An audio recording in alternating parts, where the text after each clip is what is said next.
Welcome back to This Week in Finance, your go-to weekly destination where we cut through the noise and bring you everything that mattered in the markets over the past 5 trading days. Every week, we aggregate insights from the most respected financial outlets and data sources in the industry, synthesizing them into one clear, unbiased, and structured recap so you never have to chase the story across a dozen different tabs. Whether you are a seasoned investor or just beginning to build your financial literacy, this channel exists to help you stay informed, understand the bigger picture, and spot emerging trends before they become obvious to everyone else.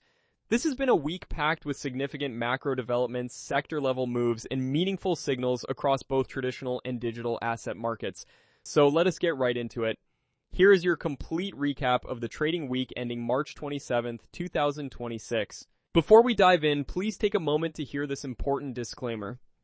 Everything you are about to watch is created purely for educational and entertainment purposes only. Nothing presented in this video constitutes personalized investment advice of any kind. Investing in financial markets carries significant risk, including the potential loss of your entire principal. The information shared here is aggregated from publicly available financial sources and is intended to help you stay informed, not to direct your financial decisions.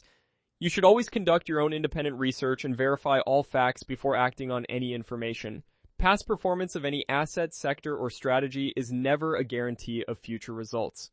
Every viewer's financial situation is unique, and we strongly encourage you to consult with a licensed financial professional before making any investment decisions.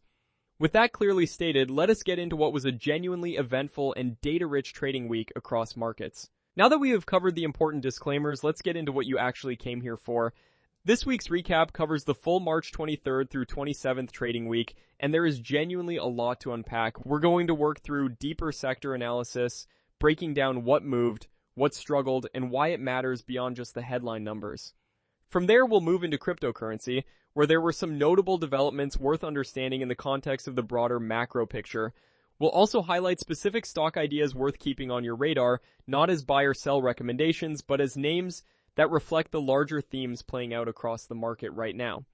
And we'll close with a forward-looking perspective, giving you a framework for thinking about what all of this means heading into the following week. Alright, let's get into it. Animated chapter markers will guide you through each section, so let's start with energy. Kicking things off this week with the energy sector, and crude oil prices were sitting at very elevated levels throughout the March 23rd through 27th trading week. The primary driver behind this move has been ongoing geopolitical tensions across the Middle East, which continue to create meaningful supply uncertainty in global oil markets. When supply visibility gets murky, prices tend to reflect that risk premium quickly, and that is exactly what we saw play out this week. Now here is where this becomes a broader conversation beyond just energy. Sustained high oil prices do not stay contained to one sector. They feed directly into inflation data across the economy, showing up in transportation costs, manufacturing inputs, and consumer energy bills. That creates a compounding problem for the Federal Reserve, which is already navigating an incredibly delicate policy environment. Higher oil prices make the inflation fight harder, and that matters for every asset class we are going to discuss today. So as always, understanding what you own beneath the surface matters just as much as the sector tailwind itself. ExxonMobil and Chevron stand out as historically strong performers in elevated crude environments, and for good reason. Both companies operate integrated upstream and downstream businesses, meaning they benefit across the full production and refining chain. That integration, combined with their robust free cash flow generation, gives them meaningful flexibility even when oil prices swing. That said, there are two things worth watching closely with any energy holding: refining margins and dividend sustainability.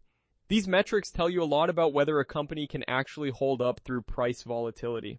Now, not every energy name carries the same profile.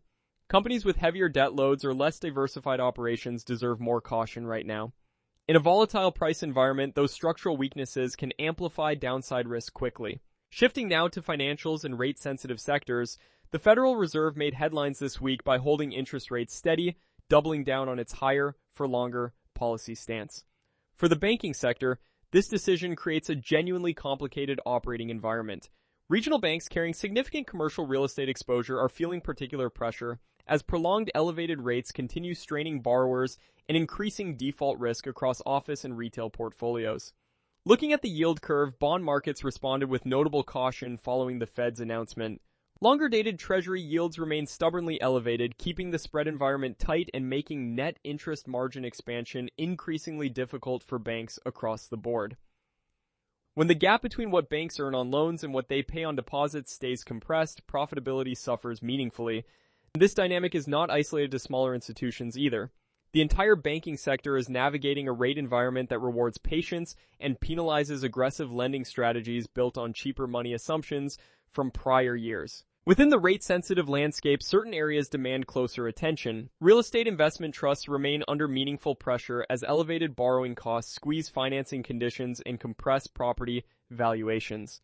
If you currently hold rate-sensitive REITs, now is a prudent time to reassess that exposure relative to your overall risk tolerance and time horizon. On the opportunity side, larger money center banks present a comparatively more resilient picture. Institutions with diversified revenue streams spanning trading, wealth management, and investment banking, alongside strong capital ratios, are better positioned to absorb the pressures that higher-for-longer policy creates. Closing this segment, it is important to connect Federal Reserve policy uncertainty directly to bond market volatility. When rate expectations shift unpredictably, bond prices move sharply, and that creates real portfolio duration risk.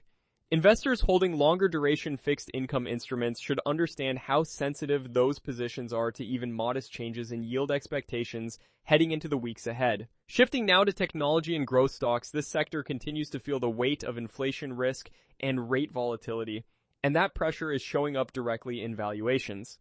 Here is the core dynamic worth understanding. Growth stocks are considered long-duration assets, meaning their value is heavily tied to future earnings projected years down the road. When interest rates rise or stay elevated for extended periods, those future earnings get discounted at a higher rate, which mathematically compresses the multiples investors are willing to pay today. That is why tech valuations remain under serious scrutiny right now. However, not all technology names are equally exposed. Mega-cap leaders like those with strong, consistent earnings, robust free cash flow, and proven pricing power have demonstrated meaningful resilience in this environment. They can absorb rate pressure better than smaller or unprofitable growth companies, which remain far more vulnerable to multiple compression. If you hold growth names, understanding where each sits on that profitability spectrum is essential right now. As uncertainty has built across energy, rates, and geopolitics, we have seen a noticeable rotation into defensive sectors, and that rotation makes a lot of sense right now. Utilities are part of this conversation, though they remain a mixed case. Their rate sensitivity means they do not benefit as cleanly as other defensives when yields stay elevated. Consumer staples and healthcare are the stronger stories here. Both sectors offer earnings stability and genuine pricing power, which matters a great deal when inflation remains sticky and growth visibility is limited. Companies in these spaces have demonstrated an ability to protect margins even in difficult macro environments. Then there is gold, which has seen renewed institutional and retail interest as a macro hedge. With inflation persistence and geopolitical risk both running hot, gold has reasserted its role as a store of value. For exposure, exchange-traded funds like the SPDR Gold Shares, ticker GLD, and the iShares Gold Trust, ticker IAU, offer straightforward and liquid access to the metal, and it connects directly to the broader themes we have been tracking all week. Continuing a stretch of relative price stability that has caught the attention of both retail and institutional participants. A meaningful part of the demand story here ties directly to spot Bitcoin exchange-traded fund products where inflow activity has remained consistent. Institutional money moving through regulated ETF structures has become a genuine demand driver, and that dynamic is worth keeping in mind as you assess where Bitcoin fits within the broader asset landscape. What is particularly notable is the evolving narrative around Bitcoin itself. Increasingly, some investors are no longer treating it purely as a speculative growth asset. Instead, they are framing it through a macro lens, viewing it as a potential hedge against dollar debasement and geopolitical instability. That is a meaningful shift in how the asset class is being discussed at the institutional level. Shifting focus to Ethereum, the second largest cryptocurrency by market capitalization, had a notable week of its own. Ethereum's network activity remained robust, with staking dynamics continuing to reduce circulating supply and lending structural support to its price action. Within the decentralized finance ecosystem, Ethereum remains the dominant settlement layer, and that utility continues to differentiate it from Bitcoin in meaningful ways. That said, it is important to acknowledge the elevated volatility that defines this entire asset class. Crypto markets can move dramatically in either direction within a single trading session, and position sizing relative to overall portfolio risk should always reflect that reality. Closing out this segment, it is worth noting that crypto market behavior does not exist in isolation. Risk appetite across equities and digital assets tends to move in tandem, particularly during periods of macro uncertainty. When investors grow cautious in stocks, crypto often feels that same pressure, reinforcing the importance of viewing these markets through a unified macro lens. Uncertainty is not the enemy here, misreading it is. Stay disciplined, stay diversified, and let the data guide your thinking. Elevated oil prices are feeding inflation concerns, which in turn reinforces the Federal Reserve's higher for longer posture. That rate environment is pressuring rate-sensitive sectors like real estate investment trusts and regional banks while simultaneously making defensive plays more attractive. Geopolitical uncertainty is layering additional risk premium across nearly every asset class, from crude to equities to crypto. What we are seeing is classic cross-asset correlation in action. When macro conditions shift, capital rotates, and sector rotation is not panic. It is portfolio logic responding to new information. Heading into next week, the framework is straightforward. Favor quality over speculation. Watch energy and gold as macro signals. Monitor Fed communication carefully. In crypto, institutional flows remain the key variable. Position with intention, stay informed, and always know your risk tolerance before making any moves. The week of March 23rd through 27th delivered a clear message across multiple asset classes. Energy remained a standout driven by ongoing geopolitical tensions, keeping crude prices elevated. The Federal Reserve's higher-for-longer stance continued pressuring financials, regional banks, and rate-sensitive real estate investment trusts. Defensive sectors like consumer staples, healthcare, and gold offered relative shelter for investors seeking stability. Large-cap technology showed resilience, though valuation risks remain real in this rate environment. And in crypto, institutional engagement through spot Bitcoin exchange-traded fund flows continued signaling a maturing demand structure. The overarching theme this week is not about chasing momentum in any single area. It is about disciplined risk management, thoughtful diversification, and understanding how these macro forces interact. This week's bottom line, in a market shaped by geopolitics, stubborn inflation, and rate uncertainty, discipline and diversification are not optional. They are your edge. Thank you sincerely for spending part of your weekend with This Week in Finance. If this recap added value to your week, please hit the like button, subscribe to the channel, and turn on notifications so you never miss an update. Here is what is coming up next. This Wednesday brings the midweek market pulse for a midweek check-in on developing stories. This Friday features a focused short dropping key data points in under 60 seconds. And next Saturday, we are back with the full weekly recap covering March 30 through April 3, 2026. Now drop a comment below and tell the community which sector or stock you are watching most closely heading into next week.